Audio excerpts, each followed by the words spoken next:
I came across the let them theory a couple of years ago as I was trying to see if any differences could be resolved amongst people in the self-help space. If any opinion could change or kind of open-mindedness. And this theory sounded pretty good during that time. It must have been 3-4 years ago when life was transitioning and I was learning sort of the art about not letting things get to me and that kind of thing, right? And understanding people's different approaches and behaviors to life, different ways in which we all lived, especially living around a lot of people and being involved in different collaborations. And I found that the let them theory sounded pretty peaceful in a way. If somebody doesn't invite you to their party, but they invite everybody else, let them, right? If there is a difference of opinion that somebody has and they might say it behind your back, let them, that kind of thing. And it sounded pretty surrendering. And I think in some cases, in sort of an instant gratification way, it can give you like a sense of temporary peace. But what I've found is that in a certain sense, just depending on how you experience life or what experience you might have had, it gives you this unhealthy surrender or this unhealthy, not even because I don't want to tamper with the word surrender too much, but this unhealthy sense of giving up and becoming a doormat. And what I started to do as a result of overly applying this, not as a temporary fix for 5 minutes or for a day, but like deeply rooted into life. As a result, I've started noticing that I enabled people and my team had kind of been sort of in this place of learning different ways of living. And so we were all transitioning in a sense. But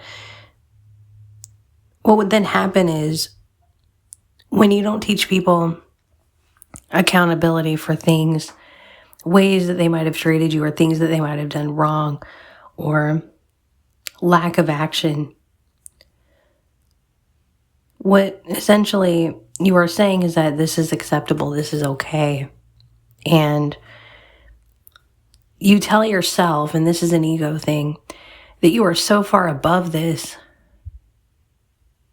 that you are so drama-free, that you can let them do what it is that they do and kind of roll over in a sense. And what I've learned is actually you get to a place of holding others accountable. Because if you're holding yourself accountable already, like imagine being somebody who has been known to or has felt like you've enabled other people's lack of accountability. Maybe you've spoiled people. It's actually, the ego wants to think of this as a selfless act or the starving martyr or things like that. But what I've learned is they are not actually learning anything. Now, helping is totally different if you're genuinely helping people. There's a difference in genuinely helping people and then continuing to give and give and give and enable to the point where what makes it selfish is that you later resent the person that you've overgiven to, instead of just looking at yourself in the mirror and saying, you know, I actually taught them to do that. They're not acting on their own free will. I taught them that they can go in and disrespect my family, that they can go in and take, and that this whole thing is about taking, right? It doesn't matter if you're family, blood, parents, siblings, friends, any of that. There's also a whole nother thing too, where there's the other way, where maybe the person is doing this and you're trying to like learn to get on your feet, and you become resentful of them for not teaching you how to get on your feet, but instead you've let them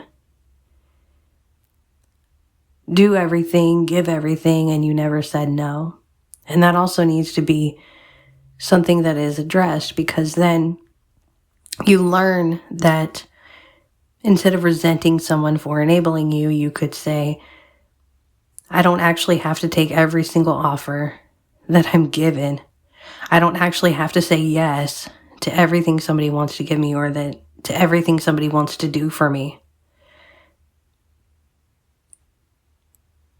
And so that is how we find balance. It's not the let them theory that you can apply to life that can permanently work and be this sort of like peace in your life. What it is being responsible, being accountable is what's going to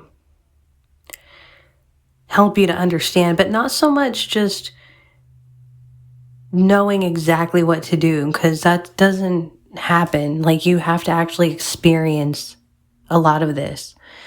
So what you end up doing is learning from your mistakes, from your failed relationships, collaborations, family dynamics, and you start to put it into place that you come to a place of, instead of let them, you come to a place of, as I hold myself accountable, I hold those around me accountable. If you're going to be around me, if I'm going to be around you, we should be accountable. If that means there's some boundaries, that means there's some boundaries. If that means that we're only around each other for specific things in collaboration, or we're only around each other for activities that we are taking an interest in, and then that's what that is. That's what that means. And that helps us to be more accountable. That helps us to understand our lives better. And it helps us to be less resentful of one another. So that's, and then just learn from your failed relationships. Learn from the relationships you failed at. I've definitely failed at plenty of relationships, but in some ways, it's been more of a lesson in a lot of ways. And losing those who you don't feel accountable with, or who don't act accordingly, don't act like they want to be accountable to you, you don't feel like there's a sort of a energy that's helping you be more accountable around them. Maybe those relationships are the ones that are not aligning. So, and I mean, it really just varies. Like, so instead of saying let them, if it comes to judgment, like somebody wants to wear a stained dress to the prom, right? Or somebody wants to drink 7 beers tonight. What I've started to ask myself, instead of like, oh, let them, is say like, what's it to me? How does it actually affect me? And what I found is that actually being concerned about it is going to affect me more than simply realizing that it's not something I have to do. Or if I'm somebody who doesn't put in the time to dress a certain way, but somebody else puts in the time to dress a certain way that they feel is comfortable, or that they feel is fashionable, but for me, maybe the concern is coming from an expectation that I feel from somebody else, that they are expecting me to dress a certain way, when maybe it's really just about somebody's values and somebody valuing feeling better by dressing better. Whereas maybe for you, you have a lot of time that you're busy and you're running around. It depends on if you're a sporty person. I can be pretty much into fitness and sports at this point in life. And so I don't really put in the time to necessarily accessorize and dress, although I appreciate the sentiment and I understand it. But I also don't have to concern myself. Like, you don't have to concern yourself with others' opinions because you're not concerning yourself with their life. It doesn't have to affect you in a negative way. So, holding each other accountable and asking how something affects us are the two ways in which we can learn to be at peace, but to be at peace while we are awake to what's going on and we're not giving up and we're not asleep. So that's at least how I've sort of replaced the let them theory and have understood on my own experience what works for me. So hopefully you find what works for you, and hope that this can give you something to think about.